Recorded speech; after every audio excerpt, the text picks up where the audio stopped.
दोस्तों, अगर हम आपकी डिमांड पूरी नहीं करेंगे तो अधूरी जानकारी रह जाएगी और कुछ भी आपको पता नहीं होगा, तो यहाँ आने के बाद परेशानी का सामना करना पड़ेगा।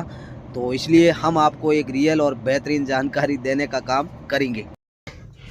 इतना बड़ा स्ट्रिंग होता है,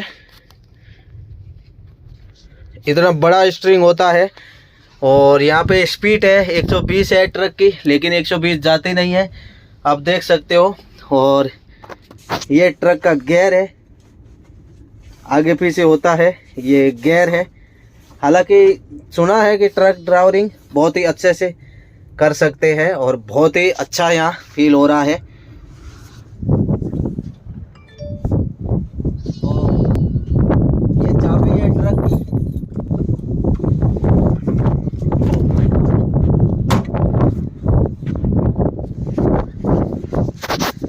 टायर, इतने बड़े टायर है, 6 चक्का है, कितना चक्का है, ये है 10 चक्का।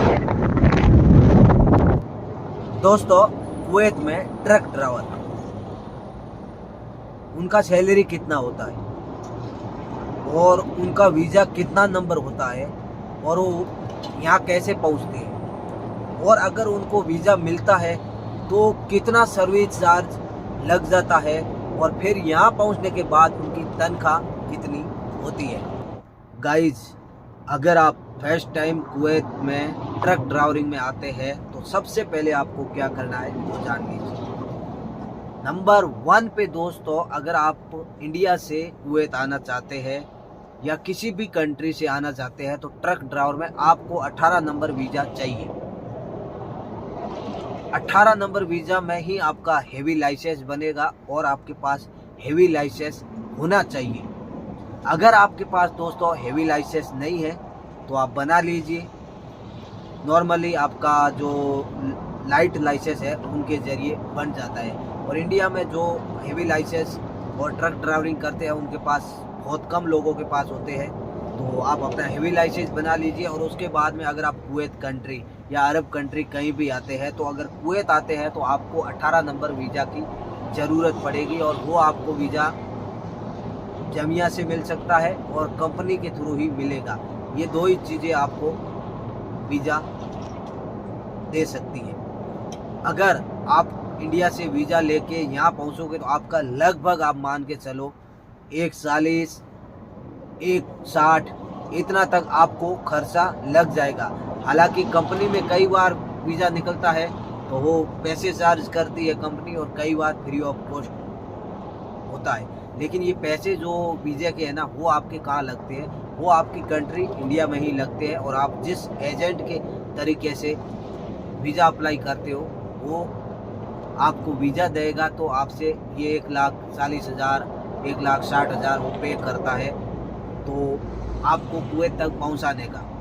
हालांकि वो एजेंट क्या करेगा, फिर दूसरे एजेंट से कॉन्टेक्ट करेगा। यानी अगर आप बंदा एक हो, लेकिन जो आपका वीज़ा है ना वो कुवैत पहुंचते पहुंचते 4 से 5 एजेंट वो एंट्री हो जाएगी आपके वीज़े में। सब आपको थोड़ा थोड़ा पैसे ले लेके आप तक वीज़ा पहुंचाएगा, ठीक है। उसके बाद आप अपनी कंट्री से कुवैत पहुंच गए। अब कुवैत आने के बाद में दोस्तों आपका जो शुरू होता है प्रोसीजर, सबसे पहले क्या होता है, जैसे ही आप आओगे आपका मेडिकल होगा। मेडिकल नॉर्मली हो जाएगा। उसके बाद में दोस्तों आप यहाँ आओगे, उसके बाद में जब मेडिकल 15 दिन के बाद आपका हकामा आएगा, तब जाके आपका जो लाइसेंस है ना उसका प्रोसीजर शुरू होगा यहाँ पे। जब आपका लाइसेंस आ जाएगा, हाँ एक चीज़ और मैं बता देता हूँ, अगर आपके पास 18 नंबर वीज़ा है ना तो आपको कंपनी या किसी भी व्यक्ति का वेट करने की ज़रूरत ही नहीं है। आप एयरपोर्ट से सीधा आपके कंपनी का एड्रेस है या आपके जो बॉस है, मालिक है, उसी एजेंसी का आपके पास एड्रेस है, तो आप सीधा उसके घर पहुंच सकते हो। आपको एयरपोर्ट पे वेट करने की ज़रूरत नहीं है। ये चीज़ मैं ऐड कर देता हूँ, बहुत सारे भाइयों को पता नहीं होता है, इसलिए मैंने ऐड कर दिया।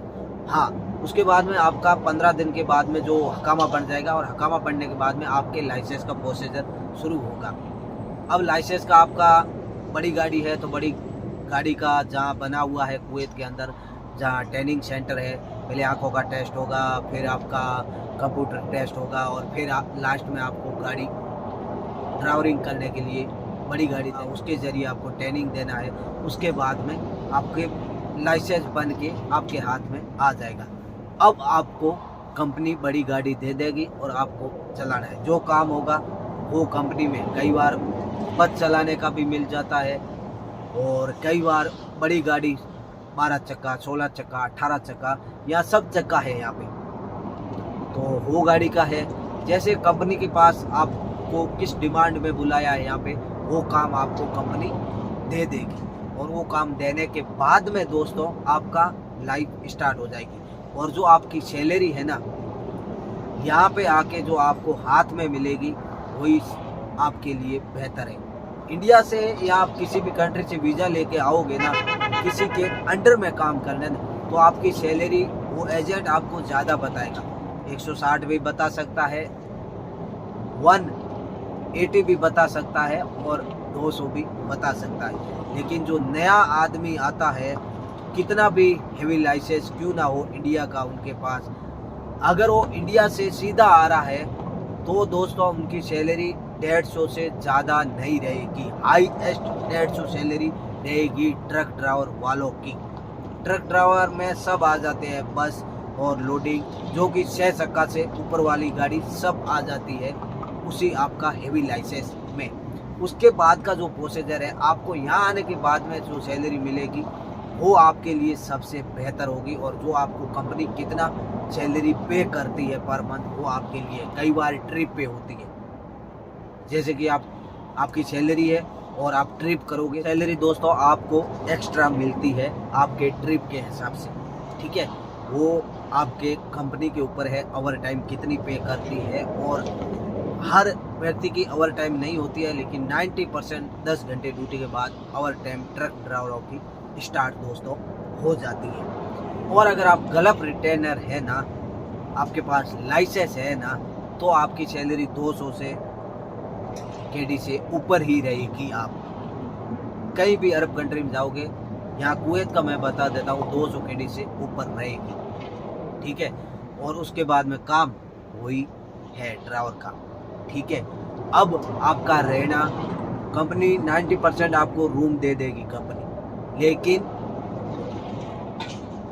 10% आप मान के रखना कि 10% ही कंपनी आपको फूड पे करेगी, बाकी 90% कंपनी आपको पैसे फूड के दे देगी। 20 केडी 30 केडी ये पैसे मिल जाएगा, लेकिन आपको फूड नहीं मिलता है। यहाँ पे जो ड्राइवर काम करते हैं, मैंने ड्राइवरों से बात किया हूँ, जो बस ड्राइवरों की अलग सैलरी होती है, ट्रक ड्राइवरों की अलग सैलरी होती है, जो कंपनी में काफ़ी समय से 5 से 6 साल काम कर रहे हैं उनका सैलरी अलग है। और 2 साल के बाद में अगर आपकी कंपनी अच्छी है तो आपको वो कंपनी रिलीज दे देगी, ठीक है। कंपनी बोलेगी आप अपना खुद का हकामा मारिए और आप ड्राइवरिंग कीजिए। अगर आपको कंपनी 18 नंबर में रिलीज देती है, तब आपके पास एक बेस्ट मौका मिलता है पैसे कमाने का, जो कि आपने 2 साल में वो पैसे नहीं कमाए और 8 से 9 महीने में वो पैसे कमा लोगे। क्योंकि दोस्तों मैं ऐसे बताता हूँ, क्योंकि बहुत सारे भाई हैं उनकी 350 केडी सैलरी है, यहाँ पे ट्रक ड्राइवर करते हैं जो 18 चक्का 16 चक्का करते हैं, 350 सैलरी है उनका। 50 केडी खाने का रूम का चला जाता है, 300 केडी बचता है। हकामे का आप मान लो 25 केडी भी चला जाते हैं तो 275 केडी आराम से उन लोगों का बचता है। और मैंने बहुत सारे भाइयों को करीबी से बात करके और आप तक मैं रखता हूँ, क्योंकि यहाँ पे मसरी लोग गाड़ी ड्राइविंग करते हैं मसर के, उनसे भी मैंने बात किया, सैलरी एवरेज हुई है। इंडिया के लोगों से भी मैं बात किया, सैलरी एवरेज हुई है। किसी का 400 है, किसी का 350 है, किसी का 300 है। जैसे उसको कितना साल हो गया उस कंपनी में काम कर रहा है, या हकामा कहाँ का है आपका, जो आपका लाइसेंस वो किस पेज पे बना हुआ है, तो उसके आधार पे आपकी सैलरी तय होती है। लेकिन जो एवरेज सैलरी का है, अगर आप न्यू आ रहे हैं तो 120, 140, 160, इससे ज़्यादा न्यू ड्राइवरों को नहीं मिलेगी। गलत रिटेनर को 200 यानी 200 से ज़्यादा भी मिल सकती है दोस्तों। कई बार दोस्तों हम आप तक इशारों में बहुत चीज़ें आप तक शेयर कर देते हैं, लेकिन जब आप सोच लेते हो कि हमें अपना कंट्री छोड़कर जाना है कुछ पैसे कमाने, तो यहाँ आओ तो किसी चीज़ में टाइम दो। आपका जो वर्क है, आपका जो काम है, उसको टाइम दो। अगर आप टाइम दोगे ना तो अपने आप आपका सैलरी भी बढ़ जाएगा और हर चीज़ आपको यहाँ पता चल जाएगा। दोस्तों जब आपको कोई भी चीज़ का पता होगा ना, तब है ना काम करने में भी मज़ा आएगा और हर चीज़ में आप के बारे में पता होगा ना, तो आप डट के कोई भी परेशानी होगी, छोटी मोटी कुछ भी बात होगी, तो डट के आप खड़ा हो जाओगे और बात कर सकते हो। क्योंकि जो नए ड्राइवर आएंगे ना कंपनी में भी, यहाँ पे बड़ी बड़ी कंपनियाँ हैं, लेकिन उसका जो मालिक है, उनका सीईओ है, वो अभी ये सिस्टम है कि 99% जो है ना यहाँ का अरबी ही है। आपका एमडी, आपका कंपनी का ओनर 99% यहाँ का अरबी आपको मिलेगा और अरबी के साथ कभी भी आप बात नहीं कर पाओगे जब तक कि आपको अरबी नहीं आएगी, तब तक। तो ये भी एक आपकी समस्या है जो कि आप अरबी भाषा सीखने की कोशिश करें, ताकि आप अपने एमडी के साथ, अपने बॉस के साथ बात कर सकें कभी भी कोई परेशानी हो तो। नहीं तो दोस्तों अगर आप अरबी नहीं आएगी ना, तो क्या है कि आपकी डायरेक्टर एमडी के साथ बात नहीं होगी। आपका जो कंपनी का मैनेजर है या सुपरवाइजर है, उनके साथ जो डील होगी, और वो आगे अपने मालिक को क्या बताता है वो आपको भी नहीं पता होगा। तो इसीलिए बहुत भाई मुझे बोलते थे कि महबूब भाई, कुवैत में ट्रक ड्राइवर की सैलरी का एवरेज क्या रहता है और सैलरी कितना मिल जाता है, और अगर हम आते हैं तो हमें किस तरह आना चाहिए। तो मैंने कोशिश की हूँ आप तक इशारों में रियल चीज़ शेयर करने की, क्योंकि बहुत चीज़ें होती है दोस्तों, हम आप तक इशारों में ही आपको बता सकते हैं। समझदार को कई बार इशारा भी काफ़ी होता है। तो मुझे उम्मीद है कि ये वीडियो आपको बहुत पसंद आएगा, और दोस्तों अगर पसंद आ जाए तो लाइक, शेयर और सब्सक्राइब करके जाना, ताकि नेक्स्ट टाइम जब भी हम न्यू वीडियो अपलोड करेंगे ना, तुरंत आपके पास नोटिफिकेशन पहुंच जाएगा। Have a good day, love you.